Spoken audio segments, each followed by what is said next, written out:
Predstavte si situáciu, v ktorej sa parlament namiesto riešenia ekonomických, sociálnych či bezpečnostných víziev venuje prípadu, ktorý je zároveň právne, politicky aj mediálne citlivý. A spoločnosť sa pritom polarizuje do znepriateľených táborov. Práve takto možno podľa dostupných informácií opísať kontext, v ktorom vznikol komentár bývalého poslanca Antona Hrnku. Ide o jeho osobný názor na parlamentnú debatu týkajúcu sa finančných záležitostí osoby verejne spájanej s rodinou predsedu politickej strany Progresívne Slovensko Michala Šimečku. Už na úvod je dôležité zdôrazniť, že článok nepredstavuje súdne rozhodnutie ani oficiálne stanovisko orgánov činných v trestnom konaní, ale hodnotiaci pohľad autora na politickú diskusiu a spôsob argumentácie jednotlivých aktérov. Podľa autora článku je samotný fakt, že sa táto téma dostala na pôdu Národnej rady, znakom širšieho problému politickej kultúry na Slovensku. Niektorí pozorovatelia však upozorňujú, že parlament má právo a v určitých prípadoch aj povinnosť otvárať otázky, ktoré majú verejný rozmer, najmä ak sa dotýkajú transparentnosti a dôvery v politiku. Zároveň platí, že vyšetrovanie konkrétnych finančných operácií patrí do kompetencie nezávislých inštitúcií, nie zákonodárneho zboru. V tomto bode sa názory rozchádzajú. Časť verejnosti považuje politickú diskusiu za legitímny tlak na vyjasnenie situácie. Iní ju vnímajú ako zneužívanie citlivej témy na politický boj. Autor textu tvrdí, že v prípade Michala Šimečku by bolo podľa neho vhodné jednoznačne deklarovať, že vec má riešiť polícia a prokuratúra a zdržať sa politickej obhajoby. Ide však o jeho hodnotenie, nie o právny záver. Niektorí právnici upozorňujú, že verejní činitelia nemajú povinnosť vyjadrovať sa k prebiehajúcim alebo potenciálnym vyšetrovaniam nad rámec zákonných povinností a že prílišné komentovanie môže byť vnímané ako zásah do nezávislosti orgánov činných v trestnom konaní. Zároveň platí, že mlčanie môže byť verejnosťou interpretované rôzne, čo vytvára priestor pre špekulácie. Významnou časťou článku je kritika argumentačnej stratégie, ktorú autor označuje pojmom ačohentizmus, teda poukazovanie na prehrešky iných ako obranu vlastného konania. Tento pojem má svoj pôvod v medzinárodných debatách, kde sa používal najmä v súvislosti s reakciami na ruskú inváziu na Ukrajinu a porovnávanie krokov Ruska s minulými zásahmi Spojených štátov alebo iných krajín. Podľa niektorých analytikov ide o bežnú rétorickú taktiku, ktorá však často odvádza pozornosť od podstaty riešenej veci. Iní naopak tvrdia, že poukazovanie na dvojité štandardy môže byť legitímnou súčasťou verejnej diskusie, ak má upozorniť na nerovnaký meter uplatňovania pravidiel. Hrnko vidí rozpor v tom, že politické prostredie, ktoré v minulosti kritizovalo podobné argumenty, ich dnes samo používa. Treba však dodať, že ide o jeho interpretáciu správania konkrétnych aktérov, nie o objektívne overený fakt. Politológovia upozorňujú, že v polarizovanom prostredí sa často stáva, že rovnaké argumentačné nástroje používajú rôzne strany podľa toho, či sú v pozícii kritikov alebo obhajcov. Tento jav nie je špecifický len pre Slovensko, ale je pozorovateľný aj v iných demokraciách.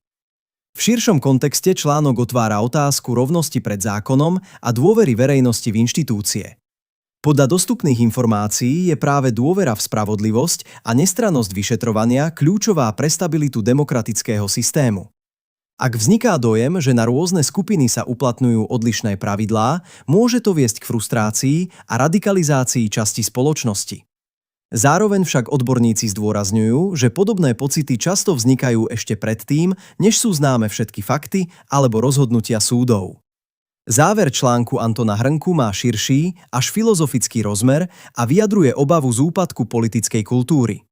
Ide však opäť o osobný názor autora, nie o konsenzus odbornej verejnosti. Niektorí analytici by s ním súhlasili v tom, že politika sa čoraz viac mení na sériu symbolických konfliktov. Iní by namietali, že ostré debaty sú prirodzenou súčasťou demokracie a sami o sebe nemusia znamenať jej úpadok.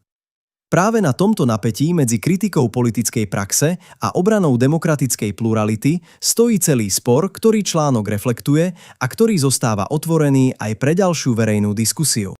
V druhej časti je vhodné pozrieť sa na tento spor z ešte širšieho uhla a oddeliť to, čo sú overiteľné fakty, od toho, čo sú politické interpretácie alebo hodnotové súdy.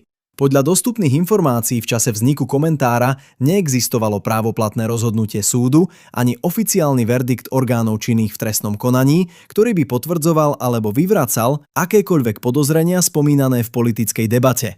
To znamená, že všetky tvrdenia o vine, nevine alebo jasnosti veci zostávajú v rovine názorov jednotlivých aktérov.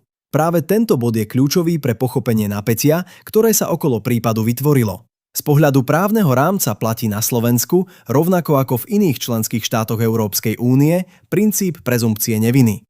Niektorí právnici upozorňujú, že politické diskusie o konkrétnych osobách môžu tento princíp nepriamo oslabovať, najmä ak sú formulované sugestívne alebo emocionálne. Iní však namietajú, že verejná kontrola a otázky smerované na politikov sú legitímnou súčasťou demokracie, pokiaľ sa jasne odlišujú od právneho posudzovania. Rozpor teda nevzniká ani tak v tom, či sa má o podobných témach hovoriť, ale ako sa o nich hovorí a kde je hranica medzi politickou kritikou a nátlakom na vyšetrovanie. Autor článku používa pojem dvojitý meter na označenie situácie, keď sú podľa neho podobné skutky posudzované rozdielne v závislosti od politickej príslušnosti. Existujú rôzne názory na to, či ide o systémový problém, alebo skôr o subjektívne vnímanie podporené polarizovaným mediálnym prostredím. Výskumy mediálnej komunikácie dlhodobo ukazujú, že ľudia majú tendenciu vnímať nespravodlivosť selektívne, najmä ak sa týka ich politických protivníkov. To však automaticky neznamená, že kritika je neopodstatnená, skôr poukazuje na potrebu chladnej analýzy konkrétnych prípadov. Z historického hľadiska nejde o nový jav. Aj v minulosti sa na Slovensku aj v iných krajinách objavovali prípady, keď sa politické kauzy stávali symbolmi širšieho boja o moc, hodnoty a smerovanie štátu. Niektorí historici pripomínajú, že v obdobiach politickej nestability sa hranice medzi politikou, médiami a justíciou často stierajú, čo zvyšuje riziko nedôvery verejnosti.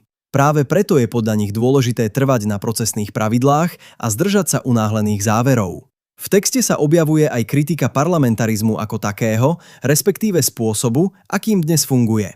Treba však zdôrazniť, že ide o hodnotiaci súd autora, nie o všeobecne prijatý záver. Politológovia upozorňujú, že parlament je prirodzene miestom konfliktu názorov a že jeho chaotickosť môže byť vnímaná ako slabosť, ale aj ako dôkaz plurality. Otázkou zostáva, či konkrétne diskusie prispievajú k riešeniu problémov, alebo skôr prehlbujú nedôveru medzi občanmi. Celkovo tak druhá rovina tohto prípadu nespočíva len v konkrétnej kauze, ale aj v tom, ako spoločnosť pracuje s podozreniami, obvineniami a politickou zodpovednosťou.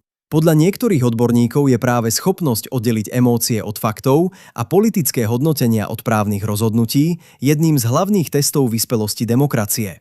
A hoci sa v tejto debate objavujú silné slová a ostré postoje, konečné odpovede budú závisieť nie od parlamentných prejavov, ale od postupov a rozhodnutí inštitúcií, ktoré majú na to zákonné oprávnenie. Ak chcete lepšie porozumieť podobným politickým sporom a vedieť rozlíšiť fakty od názorov, sledujte naše ďalšie vysvetľujúce videá. Zapojte sa do diskusie v komentároch a podeľte sa o svoj pohľad vecne a s rešpektom.